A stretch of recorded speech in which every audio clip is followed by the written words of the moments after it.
पूछता हूँ, अगर चेहरे पे फुंसी आ जाए, फुंसी, तो तुम किसी महफिल में नहीं जाते शर्म के मारे। जब फुंसी आने पर किसी महफिल में नहीं जाते शर्म के मारे, सूअर वाला मुंह लेकर रसूलुल्लाह की बारगाह में कैसे आओगे, अल्लाह की बारगाह में कैसे आओगे? लरस जाओ, लरस जाओ। ये गड़ी हुई बातें नहीं है, ये पढ़ी हुई बातें हैं, किताबों में लिखी हुई बातें। मेरे भाइयों, मैं तुम्हारे सामने जो है तुम्हारी मिन्नतें करके कहता हूँ, बहुत दुनिया की रंगरेलियों में डूब चुके हो, निकलो। दुनिया में आवारगी करने नहीं आए थे, दुनिया में पाप करने नहीं आए थे, दुनिया में अय्याशी करने नहीं आए थे। मुसलमानों, हम दुनिया में आए, कुरान कहता है अल्लज़ी खलक़ल मौत वल हयात लियब्लुवकुम अय्युकुम अहसनु अमला, कि हमने जिंदगी और मौत को इसलिए पैदा किया ताकि हम तुम्हारा इम्तिहान ले, तुम्हें आजमाए कि कौन थोड़ी सी जिंदगी पाके अच्छा अमल करता है।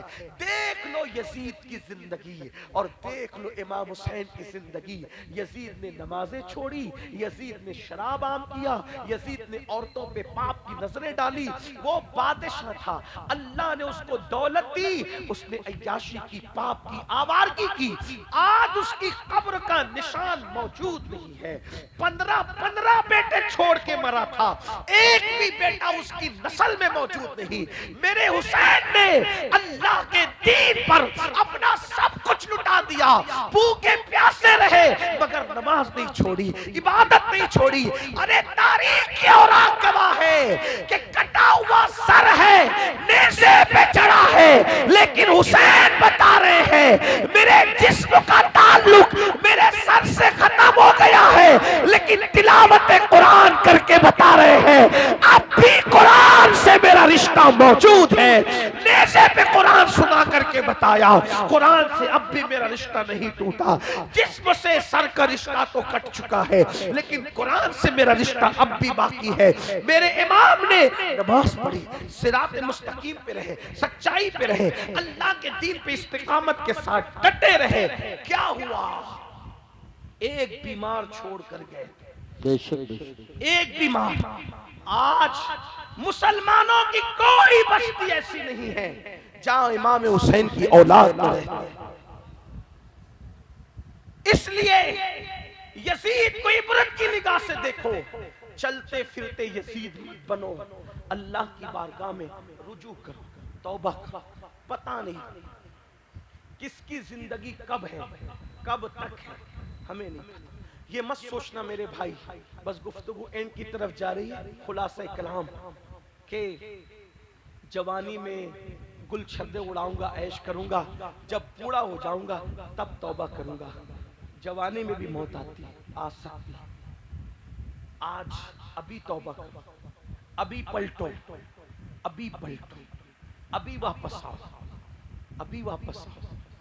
अल्लाह ताला ने आदम अलैहिस्सलाम की पैदाइश से 4000 साल पहले, आदम अलैहिस्सलाम की पैदाइश से 4000 पहले अर्श पर लिखा था कि मेरा बंदा सारी जिंदगी गुनाह करके अगर एक मर्तबा तौबा करेगा तो मैं उसके तमाम गुनाहों को बख्श दूंगा। सुभान अल्लाह, सुभान अल्लाह। अल्लाह का वादा है, जो तौबा करेगा अल्लाह उसको बख्श देगा।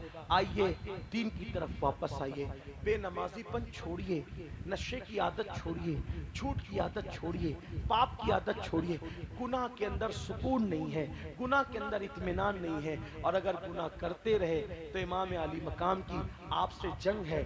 और याद रखना, हुसैन से जंग करके जब यजीद जीत न सका तो हुसैन से जंग करके आप कौन होते हैं जीतने वाले?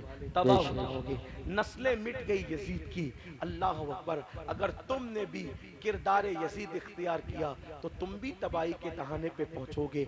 इससे पहले मैं जानता हूं तुम जानबूझकर हुसैन पाक से जंग नहीं ले रहे, तुम पक्के हुसैनी हो, तुम सच्चे हुसैनी हो, तुम सच्चे आशिक रसूल हो, तुम सच्चे आशिक अहले बैत हो, लेकिन जो कुछ कर रहे हो वो लाशऊरी तौर पे कर रहे हो। इसलिए आज तुम्हें ये होशियार करने के लिए, बेदार करने के लिए, गोया के बांगे दिरा दी जा रही है, यानी कि घंटी बजाई जा रही है। सोने वालों उठ जाओ, सोने वालों बेदार हो जाओ, सूना जंगल रात अंधेरी छाई बदली काली है, सोने वालों जागते रहियो चोरों की रखवाली है।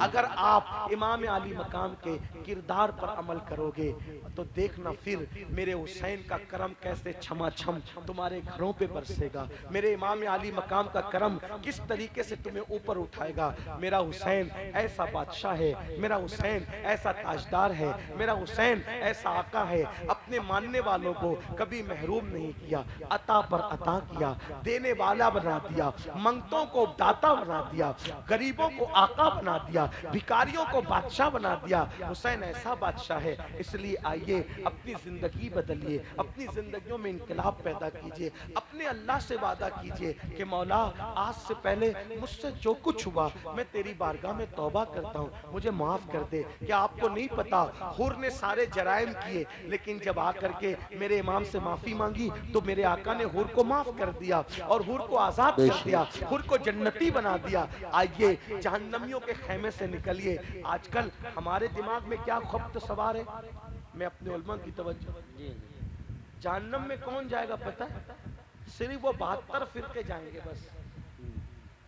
आज हमारे दिमाग में क्या खपत है, जहन्नम में सिर्फ 72 फिरके जाएंगे और हम लोग सुन्नी है ना, जिना करे, शराब पिए, चोरी करे, झूठ बोले, बीवी को मारे, माँ बाप को धक्का दे, कुछ भी, हम जन्नती में जाएंगे। ये जन्नत लिखा के लाए हो तुम, वो 72 फिरके जहन्नम में जाएंगे, ये बात सही है, इसमें मुझे कोई इख्तिलाफ नहीं।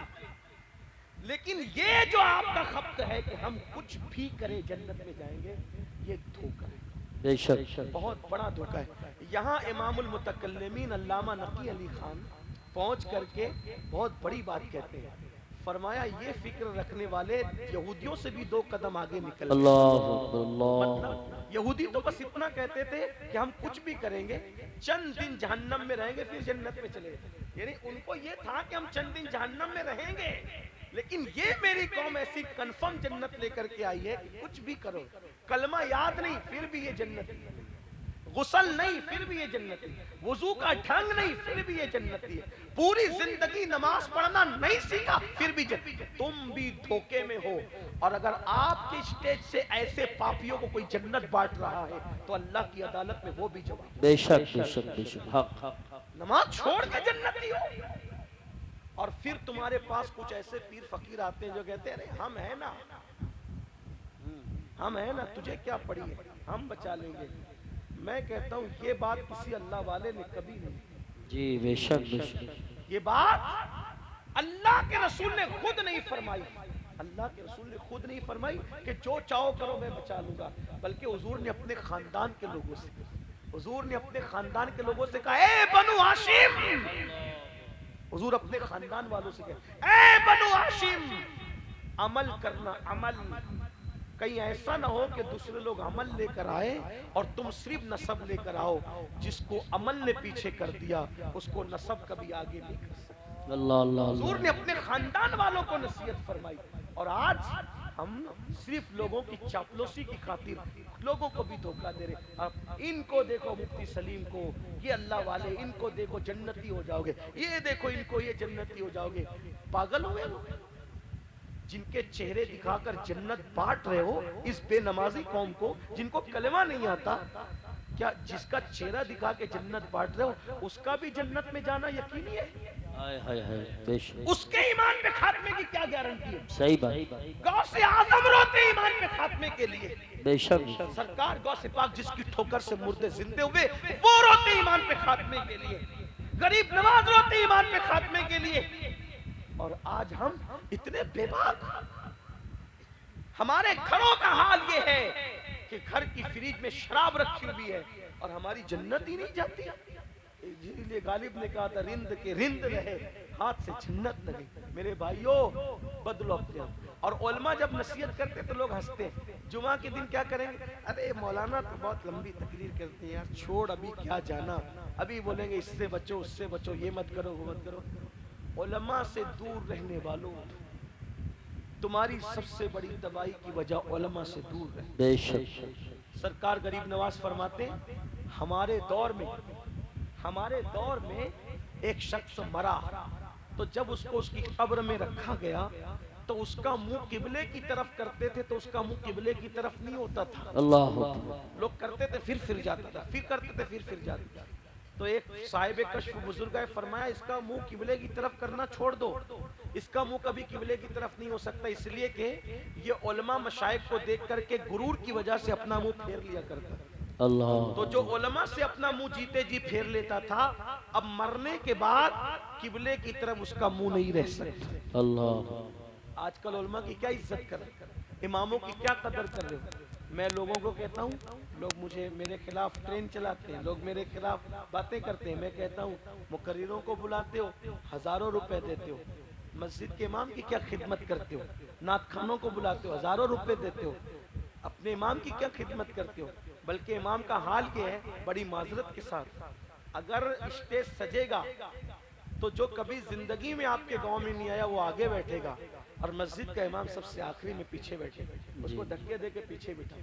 जो अल्लाह के यहाँ आपके आगे खड़े रहता है वो आपके स्टेज पे पीछे पड़ा। अल्लाह। यानी इमामों की कोई कदर ही नहीं, कोई अहमियत ही नहीं। मुसलमानों हक तलफी न करो, किसी की हक तलफी न करो, ना इमाम की करो, न बीवी की करो, न बच्चों की करो, न माँ बाप की करो। बल्कि माँ बाप के मामले में भी लोगों का हाल ये हो गया है, सबकी खिदमत करेंगे। अभी ये देखो तकरीर चालू है, नजराना ला करके दे रहे हैं, अल्लाह आपको बरकत दे, कोई गुरूर घमंड की बात नहीं, अल्लाह आपको बरकत दे, अच्छी बात है ला के दे रहे हो। लेकिन ये जितना हम लोगों को ला के देते हो, इससे कम भी कभी अपने माँ बाप पे खर्चा करते हो? अगर करते हो तो हमको देना फायदेमंद है, वरना माँ बाप दवा के लिए तड़स रहे हैं, माँ बाप तड़प रहे हैं, माँ बाप को झिड़कियां दे रहे हो, माँ बाप को धक्के दे रहे हो, माँ बाप को घूर के देख रहे हो। ये तुम्हारे और मेरे नबी ने फरमाया, जिसने अपने माँ बाप का दिल दुखाया जब मरेगा तो उसकी जबान पे कलमा जारी नहीं होगा। अल्लाह। चाहे हर साल हज करता हो, चाहे हर साल उम्रा करता हो, मरेगा तो जबान पे कलमा नहीं आएगा। डरते क्यों नहीं? मरना है, कामयाब मरना है, जन्नतियों के मरना है। तो ये सब बातों से तौबा करो, बदलो अपने आप को। जो तौबा करता है वो गुनाहों से ऐसे पाक हो जाता है जैसे अभी अपनी माँ के पेट से पैदा हुआ। अगर सुनकर बदलने आए हो तो तुम्हारा जलसे में आना कामयाब है, और अगर सिर्फ भीड़ करने आओ कि चलो मौलाना क्या बोलते हैं, बहुत अच्छी तकरीर हुई, बड़े नारे लग गए और बहुत अच्छा बोले, बहुत अच्छा बोले, आपको क्या फायदा हुआ? सही बात। आप अपने आप को बदलो इससे पहले कि जिस्म का रिश्ता रूह से टूट जाए। अल्लाह की बारगाह में तौबा करो, अपने अल्लाह को मनाओ, अपने अल्लाह को राजी करने की कोशिश करो। गुफ्तगू के दरमियान अगर मुझसे कोई गलती हो गई हो, अल्लाह की बारगाह में मैं भी तौबा करता हूँ, अल्लाह ताला हम सबको माफ़ फरमाए। अस्तगफिरुल्लाह रब्बी मिन कुल्ली ज़म्बिन व अतूबु इलैहि, ला इलाहा इल्लल्लाह मुहम्मदुर रसूलुल्लाह। कलमा पढ़ते रहा करो। मेरे आका फरमाते हैं जो कलमा पढ़ता है वो गुनाहों से ऐसे पाक हो जाता है जैसे अभी अपनी माँ के पेट से पैदा हुआ।